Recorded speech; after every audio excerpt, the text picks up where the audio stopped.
Exodus TV தொகுத்து வழங்கும்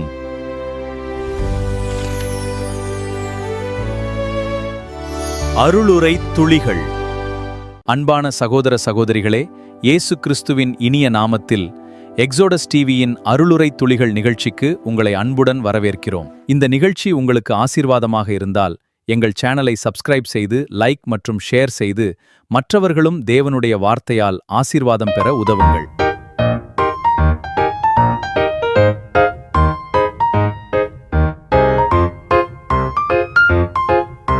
கிறிஸ்துவுக்குள் பிரியமானவர்களே, இந்த நாளின் பயணம் இனிமையுடன் அமைய அன்பின் வாழ்த்துக்கள். இன்றைய தியானத்திற்காக வேதத்தில் தலை பற்றிய சில குறிப்புகளை அறிந்து கொள்ளலாம்.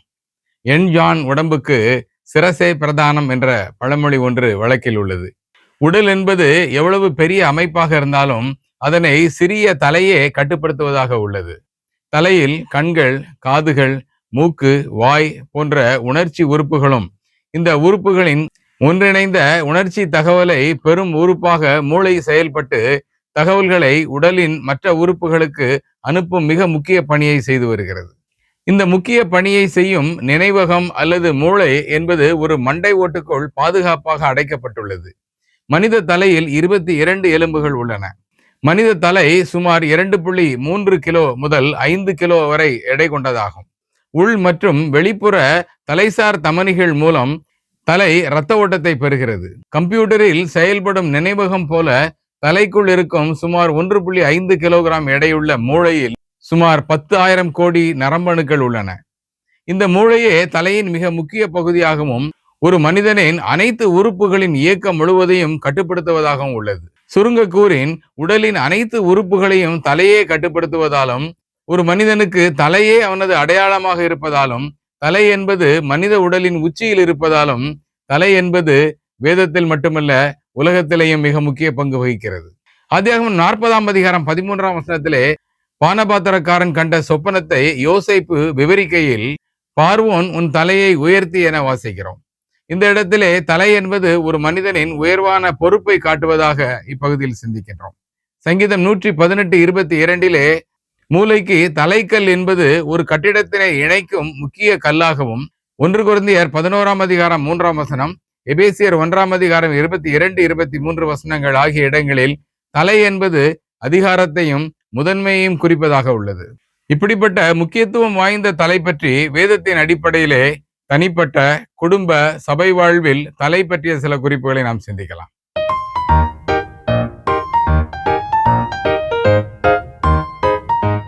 தலை என்பது தேவனுடைய ஆசீர்வாதம், அங்கீகாரம், அடையாளம், அபிஷேகம் ஆகியவற்றை நிறைவேற்றும் இடமாக வேதத்திலே காண முடியும். ராஜாக்கள், ஆசாரியர்கள், தீர்க்கதரிசிகள் ஆகியோர் நியமனம் செய்யப்படும் பொழுது அவர்களது தலை எண்ணெயால் அபிஷேகம் பண்ணப்படுவது மட்டுமன்றி தேவனுடைய தெரிவும் பரிசுத்தப்படுத்துதலும் அதனை தொடர்ந்து பரிசுத்த ஆவியின் வல்லமை வழங்கப்படும் ஒரு முறையாகும்.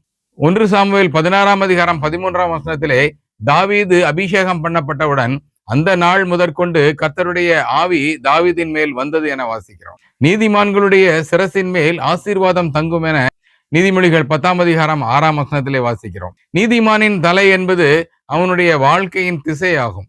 தேவனுக்கு பயந்து அவர் வார்த்தைக்கு கீழ்ப்படிந்து நீதியாகவும் சத்தியமாகவும் வாழ்கிறவனுடைய வழிகள், அதாவது அவனுடைய குடும்பம், ஊழியம், தொழில், சாட்சி போன்ற பொருள் ஆசீர்வாதம் மட்டுமன்றி ஆவிக்குரிய ஞானம், சமாதானம், மகிழ்ச்சி ஆகியவையும் தேவனால் அங்கீகரிக்கப்படுவது என சிந்திக்கின்றோம். சங்கீதம் 23:5 என் சத்துருக்களுக்கு முன்பாக என் தலையை எண்ணெயால் அபிஷேகம் பண்ணுகிறார் என்பது பகைவர்கள், எதிரிகள் அல்லது நமக்கு தீமை செய்தவர்களுக்கு முன்பதாக தேவன் நமக்கு உயர்வையும் அங்கீகாரத்தையும் பாதுகாப்பையும் மகிமை நிறைந்த ஆசீர்வாதத்தையும் வழங்குகிறார். நமது தலை தேவனுடைய நியமனத்திற்கும் ஆசீர்வாதத்திற்கும் அங்கீகாரத்திற்கும் உட்பட்டு இருக்கிறதா என சிந்திக்க வேண்டியவர்களாக இருக்கிறோம்.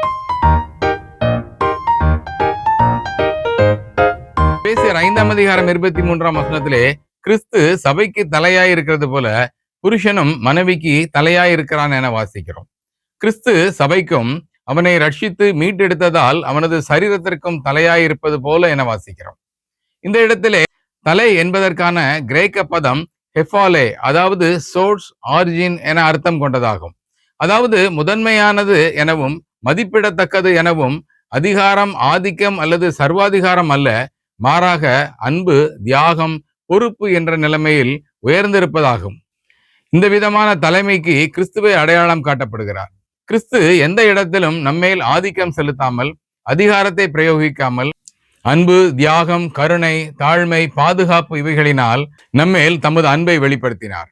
புருஷனின் தலைமைத்துவம் என்பதும் அன்பினால் மட்டுமே வரையறுக்கப்பட வேண்டும், அதிகாரத்தினால் அல்ல என இப்பகுதியில் சிந்திக்கின்றோம். இந்த குடும்ப படிநிலை, அதாவது ஹயரார்கி என்பது 1 கொரிந்தியர் 11ஆம் அதிகாரம் 3ஆம் வசனத்திலே தெளிவாக வரையறுக்கப்பட்டுள்ளது. புருஷனுக்கு கிறிஸ்து தலை, ஸ்திரீக்கு புருஷன் தலை, கிறிஸ்துவுக்கு தேவன் தலை. இது மதிப்பீடு அல்லது உயர்வின் அடிப்படையிலே அமைக்கப்பட்ட படிநிலை அல்ல, மாறாக பொறுப்பின் அடிப்படையிலே உருவாக்கப்பட்டது. புருஷருக்கு குடும்பத்தை வழிநடத்துதல், அன்பு கூறுதல், காப்பாற்றுதல் என்ற கிறிஸ்துவின் மாதிரி அன்பினை இது விளக்குகிறது. குடும்பங்களிலே தலை இடமாறுவதாலும், ஒன்றுக்கும் மேற்பட்ட தலைகள் ஒரே குடும்பத்தில் இருப்பதாலும் பெரும்பாலான விசுவாச குடும்பங்கள் சிதைவதற்கு காரணமாகிறது. நமது குடும்பம் இத்தகைய கிறிஸ்து என்ற ஒற்றை தலையின் கீழ் செயல்படுகிறதா என சிந்திக்க வேண்டியவர்களாக நாம் இருக்கிறோம்.